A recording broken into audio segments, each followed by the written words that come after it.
Ready? Mm-hmm. All right, so my presentation is over falls in the hospital. So, who is at risk for falls? Everyone. Correct. Regardless of their age, any patient is at risk for falls.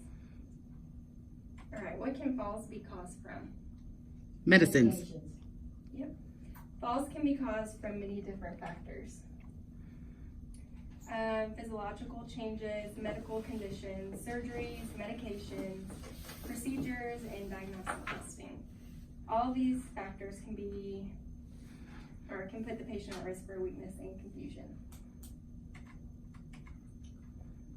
And I don't know why it's doing that. But here's some interesting statistics. Hundreds to hundreds of thousands of patients fall in hospitals every year. About 30 to 50% of those falls result in injuries. Falls are the second leading cause of accidental deaths. Every 11 seconds, an older adult is treated in the ER for a fall. Every 19 minutes, an older adult dies from a fall. It's depressing. I know. Did you say every 11 seconds somebody's treated? Every 11 seconds, an older adult is treated in the ER for a fall. That's crazy. I know, that's what I thought. Okay, the costs of falls are pretty outrageous. So a total annual cost of a fall is $50 billion. Just an average cost for a fall is $30,000. And so, I did some research over falls in the hospital, and I have 5 literature reviews. The first one is a study between 2 hospitals in Wisconsin involving 27 RNs and CNAs. So this literature review was done to see how nurses care for fall risk patients. Results were nurses developed a fear of falls, protecting self and unit, and restricting patients to meet the 0 fall goal. That was the first one. This is the second one. This study was done to examine relationships over time between RNs changing the specialty certification rates and changes in total patient falls. The study was done over 903 hospitals between 7,583 units. The results indicated that higher level RN certification rates are correlated with reduced patient falls, meaning that an increase in specialty certification rates equals improved patient safety. So this is the third one. A study was performed to evaluate the safety of a hospitalized individual and to analyze the environment.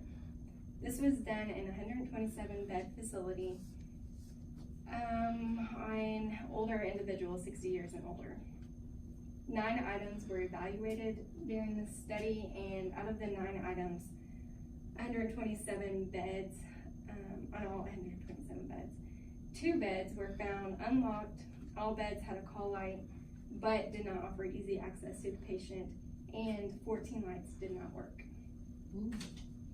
So with that being said, the results indicated that the fall prevention protocol proposed that the National Health Surveillance Agency in all hospitals is necessary. And this is the fourth one. This study was done to identify factors associated with falls leading to injuries.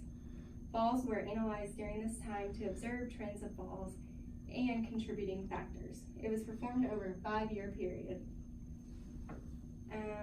It was in a hospital that consisted of 1,000 beds across 2 sites, averaging 50,000 admissions in a year. Data from the falls were collected by an adverse event management system. Results indicated there was 7,721 falls. 2,275 of those falls resulted in injury. Myra, may I help you? In the 5-year time span, the fall rate did not change. And this is the last one.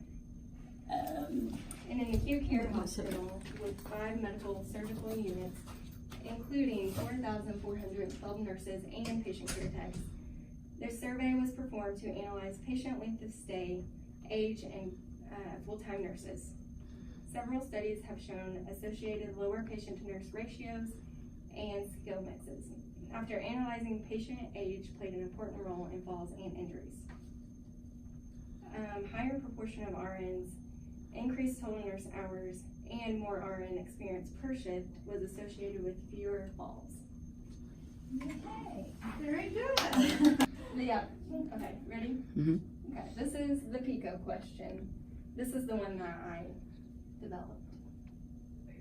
So, PICO stands for the population, intervention, comparison, and outcome.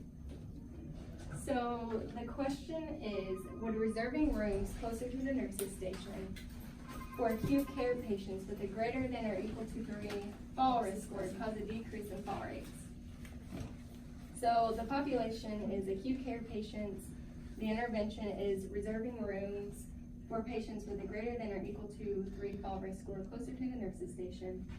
The comparison is not reserving rooms for patients with a fall risk score of 3 or greater closer to the nurses station. And the outcome is to decrease fall rates in acute care settings. And this is a theorist, Betty Newman. She developed the systems theory. She, let's see. It was created to provide a comprehensive, holistic, and system-based approach to nursing. The primary focus of this theory is on actual or potential environmental stressors. Newman created a 6-step nursing process for high fall risk patients.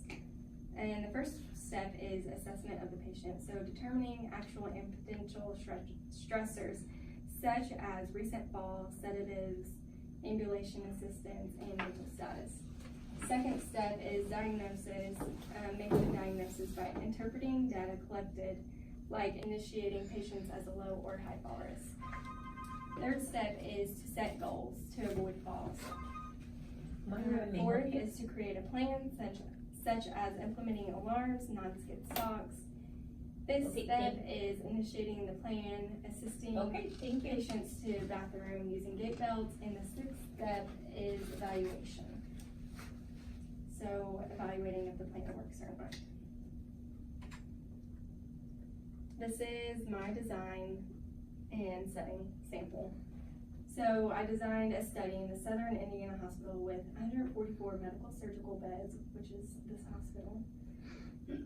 So beds with inpatient men and women. Current practice is not reserving beds for high fall risk patients versus future practice, which is reserving 4 beds for high fall risk patients close to the nurses station. And a consent would not be necessary for this survey.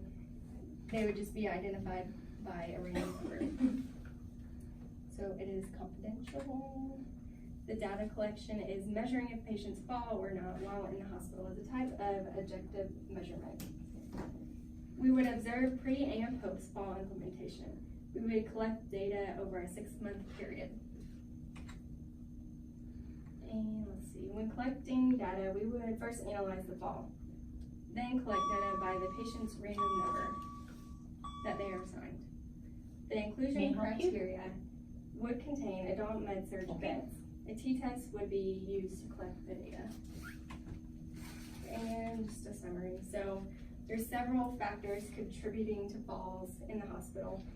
It seems working conditions such as work, short-staffed, and insufficient nurse-to-patient ratios hinder nurses and PCT's ability at times to prevent falls.